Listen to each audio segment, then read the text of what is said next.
Friends welcome back to east Coast weathermen channel. ఈ వీడియోలో మనం తెలుగు రాష్ట్రాల్లో ప్రస్తుత వాతావరణ పరిస్థితితో పాటుగా రానున్న రోజుల్లో ముఖ్యంగా మనకి ప్రస్తుతం మార్చిలోకి అయితే వచ్చేసాం, సమ్మర్ సీజన్ లోకి.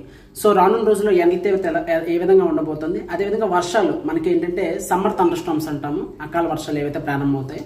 సో ఆ వర్షాలు ఎప్పటి నుంచి ప్రారంభమయ్యే అవకాశం ఉందనేది ఈ వీడియోలో మనం వివరంగా మాట్లాడుకుందాం. సో ప్రెసెంట్ వాతావరణ పరిస్థితుల గురించి, రాబోయే రోజుల్లో వాతావరణ పరిస్థితుల గురించి మన ఛానల్లో ఎప్పుడు డైలీ వెదర్ అప్డేట్స్ అయితే అందుబాటులో ఉంటాయి. ఛానల్ ఏమైనా కొత్తగా చూస్తున్నట్లయితే అన్నీ సబ్స్క్రైబ్ చేసుకుని పక్కన నోటిఫికేషన్ బెల్ ఐకాన్ కూడా ఆన్లో పెట్టుకోండి. వీడియో అయితే స్టార్ట్ చేసుకుందాం, చివరి వరకు చూడండి. సో ప్రస్తుతం మనం శాటిలైట్ ఇమేజ్ ఒకసారి చూసుకున్నట్లయితే మనకి ప్రస్తుతం బంగాళాఖాతంలోని ముఖ్యంగా హిందూ మహాసముద్ర ప్రాంతంలో దక్షిణ బంగాళాఖాతం ఆనుకుని శ్రీలంక పరిసర ప్రాంతాల్లో మనకు ఒక ఉపరితల ఆవర్తన ప్రాంతం అయితే కొనసాగుతుంది, సైక్లోనిక్ సర్క్యులేషన్ శ్రీలంక దగ్గరలో. సో ఈ ఉపరితల ఆవర్తన ప్రభావంతో ఏంటంటే మనకి తమిళనాడు రాష్ట్రంలో ముఖ్యంగా దక్షిణ తమిళనాడు అదేవిధంగా మధ్య తమిళనాడు జిల్లాల్లో మనకి వర్షాలు కురిసే అవకాశం ఉంది. అంతే తప్ప ఈ యొక్క ఉపరితల ఆవర్తన ప్రభావం మన ఆంధ్రప్రదేశ్ రాష్ట్రంపై కానీ అటు తెలంగాణ రాష్ట్రంపై కానీ ఉండే అవకాశం అయితే మనకి ఎంత మాత్రమూ లేదండి. సో ఈ ఉపరితల ఆవర్తన ప్రభావంతో తమిళనాడులో రానున్న 3 రోజులు అక్కడక్కడ వర్షాలు కురిసే అవకాశం ఉంది తప్ప ఉభయ తెలుగు రాష్ట్రాల్లో ఈ ఉపరితల ఆవర్తన ప్రభావంతో మనకి ఎండలే పెరుగుతాయి కానీ వర్షాలు ఉండే అవకాశం అయితే ఎంత మాత్రమూ లేదు. సో ఇదండి మనకి ప్రస్తుతం ఉపగ్రహ చిత్రం ద్వారా తెలుసుకుంటున్నాం. అదేవిధంగా మనకి ప్రస్తుతం నెలకొంటున్న ఉష్ణోగ్రత పరిస్థితి చూసుకుంటే గత 10 రోజుల నుంచి ఉభయ తెలుగు రాష్ట్రాల్లో ఉష్ణోగ్రతలు చూసుకున్నా మనకి చాలా ప్రాంతాల్లో 35 నుంచి 38 డిగ్రీల మధ్య ఉష్ణోగ్రతలు నమోదవుతున్నాయి. అటు కోస్తాంధ్ర, ఇటు రాయలసీమ, అదేవిధంగా తెలంగాణలో కూడా మనకి దాదాపు అన్ని చోట్లలో కూడా 35 నుంచి 38 డిగ్రీల మధ్య, కొన్ని ప్రాంతాల్లో మనకి 39 అదేవిధంగా 40 వరకు కూడా ఉష్ణోగ్రతలు వెళ్తున్న పరిస్థితి కనిపిస్తుంది. కానీ ఏంటంటే రానున్న రోజుల్లో ముఖ్యంగా ఈ వారం నుంచి మనం చూసుకుంటే వచ్చే 2 వారాల పాటు కూడా మనకి ఉభయ తెలుగు రాష్ట్రాల్లోని తెలంగాణ, అటు కోస్తాంధ్ర, ఇటు రాయలసీమ మొత్తం 3 భాగాల్లో కూడా మనకి చూసుకున్న ఉష్ణోగ్రతలు అనేవి దాదాపు అన్ని ప్రాంతాల్లో కూడా మనకి 39 డిగ్రీ సెల్సియస్ వరకు, అప్పుడు 40 వరకు కూడా వెళ్ళే అవకాశం ఉంది. అక్కడక్కడ మనకి రాయలసీమ అదేవిధంగా తెలంగాణలో 42 డిగ్రీల వరకు కూడా ఉష్ణోగ్రతలు నమోదయ్యే అవకాశాలు అయితే మనకి కనిపిస్తున్నాయి. పైనుంచి మనకి ఉత్తర భారతదేశం నుంచి వీచే పొడిగాల ప్రభావంతో మనకి రానున్న రోజుల్లో వడగాల్పుల తీవ్రత కూడా అధికంగా ఉండే అవకాశం కనిపిస్తోంది ఉభయ తెలుగు రాష్ట్రాల్లో చూసుకుంటే.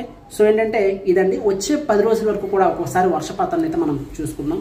ఒకసారి వర్షపాతం వివరాలు చూసుకుంటే మనకి నెక్స్ట్ 10 డేస్ అంటే ఈరోజు మార్చి 10 అంటే మార్చి 20 వరకు కూడా చూసుకున్న అటు తెలంగాణ, కోస్తాంధ్ర, ఇటు రాయలసీమలో చూసుకున్న మనకి ఎక్కడ కూడా వర్షపాతం ఉండే అవకాశం అయితే లేదు. అన్ని చోట్లలో పొడి వాతావరణం ఉంటూ ఎండవేడి చాలా ఎక్కువగా ఉండి ఒక్కపోత వడగాల్పుల తీవ్రత కూడా అధికంగా ఉండే అవకాశమే మనకి ఉభయ తెలుగు రాష్ట్రాల్లో కనిపిస్తుంది. కానీ వాతావరణంలో కొన్ని మార్పులు అనేవి మనకి మార్చి 20 తర్వాత కనిపించే అవకాశం ఉంది. ఏదైతే వచ్చే 10 రోజుల వరకు తీవ్రమైన ఎండలతో పాటుగా వడగాల్పులు ఉక్కపోత అధికంగా ఉంటుంది.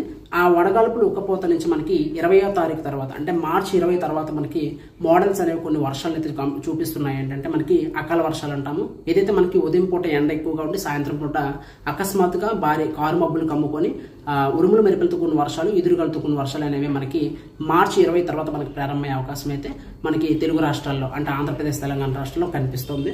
సో చూసుకున్నట్లయితే మనకి మార్చి 20 తర్వాత మోడల్స్ అనేవి తెలంగాణ, అటు రాయలసీమ, కోస్తాంధ్రలో కొన్ని భాగాల్లో వర్షాలు అనేవి మనకి ప్రారంభమయ్యే సూచనలు అయితే మనకు కనిపిస్తున్నాయి. సో ఇదండి ప్రస్తుత వాతావరణాన్ని చూసుకుంటే నెక్స్ట్ 10 డేస్ వరకు అధిక వేడి ఉంటుంది. అదేవిధంగా వర్షాలు కూడా ఎక్కడ ఉండే అవకాశం లేదు. 100% అన్ని చోట్ల పొడి వాతావరణమే నెలకొనే అవకాశం అయితే ఉంది. కానీ మార్చి 20 తర్వాత మాత్రం వర్షాలు అనేవి తెలుగు రాష్ట్రాల్లో చాలా ప్రాంతాల్లో పుంజుకునే అవకాశం అయితే మనకు కనిపిస్తుంది. అదేవిధంగా ఇంకో విషయం ఏంటంటే మనకి నేను ఆల్రెడీ గత వీడియోలో చెప్పాను, ప్రస్తుతం పసిఫిక్ మహాసముద్రంలో చూసుకుంటే మనకి లానినా పరిస్థితులు బలహీనపడుతున్నాయి. ప్రస్తుతం అది న్యూట్రల్గా మారే ప్రక్రియలో ఉంది. సో న్యూట్రల్గా మారుతున్న సందర్భంలో మనకి ఈ సంవత్సరం ఋతుపవనాలు వచ్చేసి సాధారణ వర్షపాతమే నమోదయ్యే అవకాశం ఉందని కూడా నేను గత వీడియోలో చెప్పాను. సో ఆ విధంగానే మనకు ఋతుపవనాల్లో వర్షాలు ఉండే అవకాశం కూడా మనకు కనిపిస్తుందండి.